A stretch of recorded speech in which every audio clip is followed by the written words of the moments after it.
Hello students, welcome back to my YouTube channel Shashi Sharma PhD. और आज की वीडियो होने वाली है जीएनपी डिफ्लेटर के ऊपर, जो एक बहुत ही इंपॉर्टेंट टॉपिक है आपकी इकोनॉमिक्स का। तो चलो इस वीडियो को स्टार्ट करें, समझे कि डिफ्लेटर होता क्या है। उससे पहले अगर अभी तक आपने मेरे चैनल को सब्सक्राइब नहीं किया है तो सब्सक्राइब करें, वीडियो अच्छी लगे तो लाइक करें, शेयर करें, ताकि औरों की भी हेल्प हो सके। तो चलो शुरू करें, समझे कि जीएनपी डिफ्लेटर होता क्या है। हिंदी में इसको क्या कहते हैं, हम इसको डिफ्लेटर का मीनिंग होता है अपस्फायक। अपस्फायक, ठीक है, थोड़ा टिपिकल वर्ड है, मुझे भी फंबल हो रहे हैं बोलने में। वेल, जीएनपी डिफ्लेटर, जीएनपी हम सबको पता है ग्रॉस नेशनल प्रोडक्ट होता है, ठीक है। ग्रॉस नेशनल प्रोडक्ट वो प्रोडक्ट होता है, पहले मैंने आपको सारी जो वीडियो इससे पहले अपलोड करी उनमें आपको पता चल गया है। ग्रॉस नेशनल प्रोडक्ट सकल राष्ट्रीय उत्पाद वो उत्पादन होता है जो देश के नॉर्मल रेजिडेंट्स के द्वारा किया जाता है, चाहे वो देश की घरेलू सीमा में है और या फिर रेस्ट ऑफ द वर्ल्ड में है, ठीक है, इतना आपको पता है। डिफ्लेटर क्या होता है?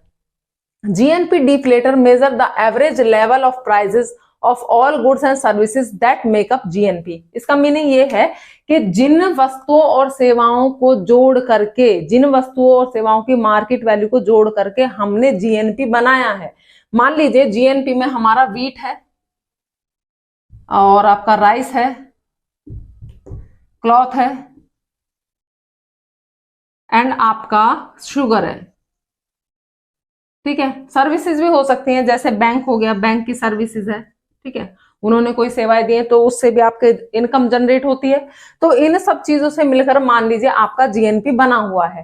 तो इन सब चीजों की कीमतें, प्राइसेस जो हैं, उनका एवरेज लेवल क्या है, ये हमें कौन बताएगा? जीएनपी डिफ्लेटर बताएगा। आपने बेसिकली 11th क्लास में प्राइस इंडेक्स पढ़ा था, ठीक है, ये सेम ही है। ये हमें ये बताता है कि बेस ईयर के मुकाबले आज किसी चीज की कीमतों में कितना उछाल आया है या कितनी उसकी कीमतें बढ़ गई हैं। यानी कि हमें बताएगा कि जिन चीजों से मिलकर जीएनपी बना हुआ है, जिन चीजों से मिलकर आपका ग्रॉस नेशनल प्रोडक्ट बना हुआ है, उनकी कीमतों में आज, यानी बेस ईयर एक आपने चूज कर लिया, मान लीजिए 2010 आपने बेस ईयर चूज कर लिया, ठीक है, और अब चल रहा है 2023। तो 2010 के मुकाबले इनकी कीमतों में कितनी इंक्रीज हुई है, कितनी ये कीमतें बढ़ गई हैं। तो ये हमें ये बताएगा कि जो गुड्स और सर्विसेज जिनसे जो आपका जीएनपी बना है, उनके कीमतों का एवरेज लेवल क्या है। अब ये हम क्यों इसको मेजर करते हैं? इससे हमें ये पता चलता है कि देश में कीमतें किसी चीज की कितनी बढ़ रही हैं, ठीक है, और दूसरा इन कीमतों को कैसे कंट्रोल किया जाए। सरकार अपनी नीतियां जिस तरीके से बनाएंगी तो उसके लिए उन्हें क्या चाहिए होता है? जीएनपी डिफ्लेटर को उन्हें मेजर करना पड़ता है। अब इसका एक फॉर्मूला है कि इसको निकालते कैसे हैं। Formula is GNP deflator is equal to nominal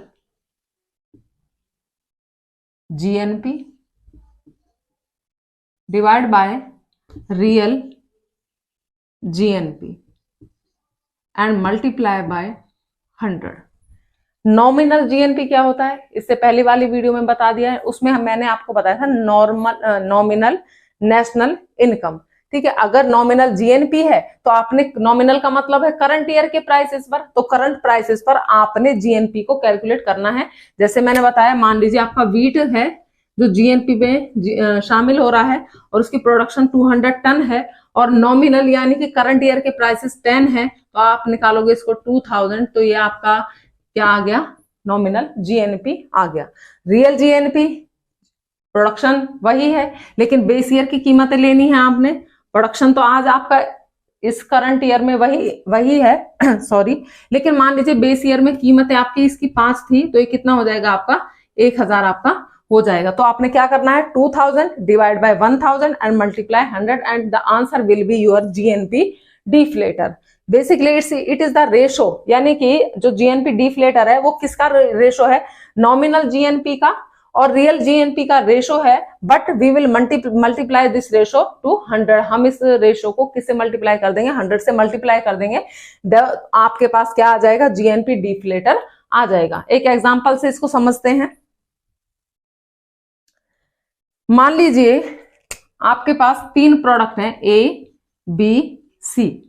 okay, यानी कि अब हम जीएनपी को कैलकुलेशन कर रहे हैं और हमारी 3 चीजें हैं जिनसे मिल करके आपका जीएनपी बना हुआ है। और जो करंट ईयर है, मान लीजिए 2023 है, उसमें इसकी जो क्वांटिटी है यानी कि जो इसका प्रोडक्शन है वो कितना है, 200, 150 एंड 250।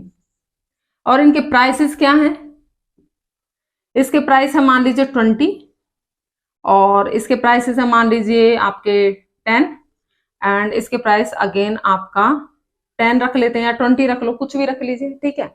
तो आपका नॉमिनल जीएनपी कैसे निकालेंगे, जो करंट ईयर की आपकी प्रोडक्शन है और करंट ईयर के प्राइसेस हैं उनको मल्टीप्लाई कर देंगे, then we will get nominal GNP. Then nominal GNP of current year कितना आ जाएगा, मल्टीप्लाई करेंगे 4000, it will be 1500 and this will be 2500, total करेंगे इनका, then it will be 8, it is 8000। Okay, अब करते हैं, ये तो हो गया आपके करंट ईयर के प्राइसेस। अब करेंगे कैलकुलेशन रियल जीएनपी की। रियल जीएनपी को कैलकुलेट करने के लिए आपके पास बेस ईयर के प्राइसेस होने चाहिए। मान लीजिए आपका बेस ईयर हमने माना है 2010 एंड इसके प्राइसेस क्या थे, यानी कि 2010 में जो ए आपकी वस्तु है, जो कमोडिटी है, उसके प्राइस करंट ईयर में 20, मान लीजिए बेस ईयर में इसके प्राइस 10 थे।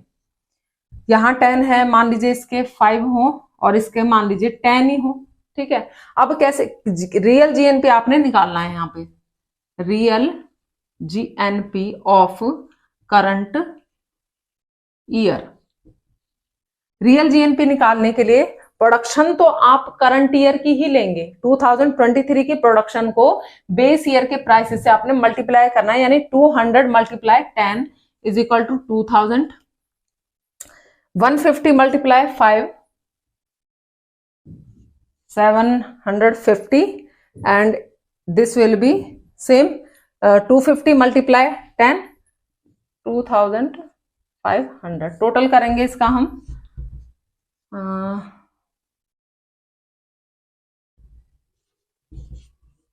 This will B 3450। तो आपका जो नॉमिनल जीएनपी आया है करंट ईयर का वो 4000 है और बेस ईयर का जीएनपी जो आया है वो क्या है, आपका बेस ईयर की कीमतों से कैलकुलेट करके जो आपने जीएनपी निकाला है दोनों करंट ईयर के जीएनपी, लेकिन इसको कहेंगे nominal GNP because it is calculated on the prices of current year. और ये है आपका रियल जीएनपी क्योंकि इसको हमने कैलकुलेट किया है बेस ईयर के प्राइसेस पर। ये आपका है 3450। आपने जीएनपी डिफ्लेटर निकालना है तो क्या करेंगे हम, जो आपकी नॉमिनल जीएनपी है 8000 डिवाइडेड बाय बेस ईयर की आप ने प्राइसेस से कैलकुलेट करके जो निकाला है real GNP 3450 and multiply by 100। तो 0 से आपका 0 कट गया, इट विल बी 800 एंड इसको हम डिवाइड करेंगे 231.88। तो इसको जब आप पढ़ोगे, पढ़ना तो देखो सिंपल ही है 231.88, लेकिन इसका मीनिंग क्या है, इसका मीनिंग ये है कि जिन वस्तुओं और सेवाओं से मिलकर के आपका जीएनपी बना हुआ है उन वस्तुओं की कीमतों में, करंट ईयर में जो कीमतें हैं उन कीमतों में बेस ईयर की कीमतों के मुकाबले कितना इंक्रीमेंट हुआ है या कितनी वो बढ़ी हैं। इसका मीनिंग ये है कि जो ये कीमत है ना, आप इसको 231 नहीं मेजर करोगे, इसको आप 100 से हमेशा कंपेयर करोगे तो आपकी कीमतें बेसिकली कितनी बढ़ी हैं, 132% के लगभग आपकी कीमतें क्या है, बढ़ी हुई है, ठीक है। मान लीजिए आपका ये 132 आता, आपका आंसर जो है वो मान लीजिए जीएनपी डिफ्लेटर आपका 132 आता, तो इसके मीनिंग ये होता है कि जो कीमतें बढ़ी है ना वो 32% ही बढ़ी है, 132% नहीं बढ़ी है, 32% बढ़ी है, क्योंकि हम हमेशा ही इसको 100 से कंपेयर करके चलेंगे। तो ये है आपका जीएनपी डिफ्लेटर। आई होप कि आपको समझ में आया है। अगर आपके एग्जाम में जीएनपी डिफ्लेटर की जगह जीडीपी डिफ्लेटर आ जाता है तो भी आपका जो प्रोसीजर है वो सेम टू सेम रहने वाला है, सिर्फ आपने जीएनपी की जगह जीडीपी को लगा देना है। इसके साथ एक टॉपिक और इंक्लूड होता है, वो है आपका कंज्यूमर प्राइस इंडेक्स। थोड़ा सा उसको भी मैं आपको बता देती हूँ। कंज्यूमर प्राइस इंडेक्स, उपभोक्ता कीमत सूचकांक, आपने 11वीं में पढ़ा होगा। ये वो होता है जो हमें ये बताता है, ये वाला सूचकांक, के एक विशेष वर्ग के उपभोक्ता जिन वस्तुओं और सेवाओं को कंज्यूम कर रहे हैं उनकी कीमतों में बेस ईयर के मुकाबले कितनी बढ़ोतरी हुई है। यानी कि मान लीजिए हम आपके मीडियम लेवल वाले कंज्यूमर्स हैं, तो हम ए बी सी 3 वस्तुओं को कंज्यूम कर रहे हैं और उनका करंट ईयर में प्राइस ये है और बेस ईयर में प्राइस ये था, तो हम ये कहेंगे कि जिन वस्तुओं को एक विशेष वर्ग के, यानी हम जिन चीजों को कंज्यूम कर रहे थे उनकी कीमतें बेस ईयर के मुकाबले 132% बढ़ गई हैं। ये आपका कंज्यूमर प्राइस इंडेक्स होता है। तो आई होप कि आपको ये डिफ्लेटर और कंज्यूमर प्राइस इंडेक्स समझ में आया है। आपको अगर वीडियो अच्छी लगी है तो इसे लाइक करें, अपने फ्रेंड्स के साथ शेयर करें और चैनल को सब्सक्राइब करना ना भूलें। मिलते हैं नेक्स्ट वीडियो में, तब तक के लिए बाय बाय।